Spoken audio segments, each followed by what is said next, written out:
Graduates, you are taking the next step in your lives at a time of great uncertainty in our society, and that can be frightening and even overwhelming at times. And yet, I have every confidence in your ability to meet this moment with courage and compassion, using it as a catalyst to create more good in the world, and ultimately to accomplish everything you have set out to do.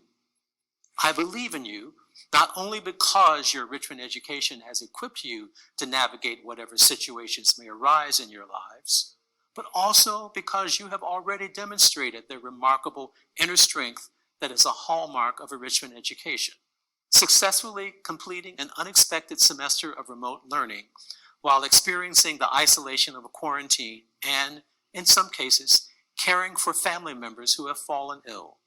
You have shown that even when our web is stretched wider than perhaps ever before, it will not break, but expand.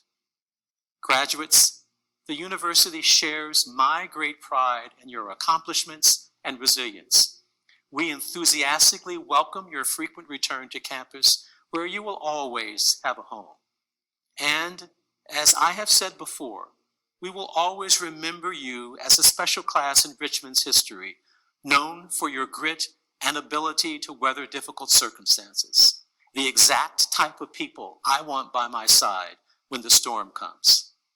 This is not the end of your story, class of 2020. As a musician, I continue to think of this moment as a fermata, an unexpected pause before the music continues. And it most certainly will. Thank you and congratulations.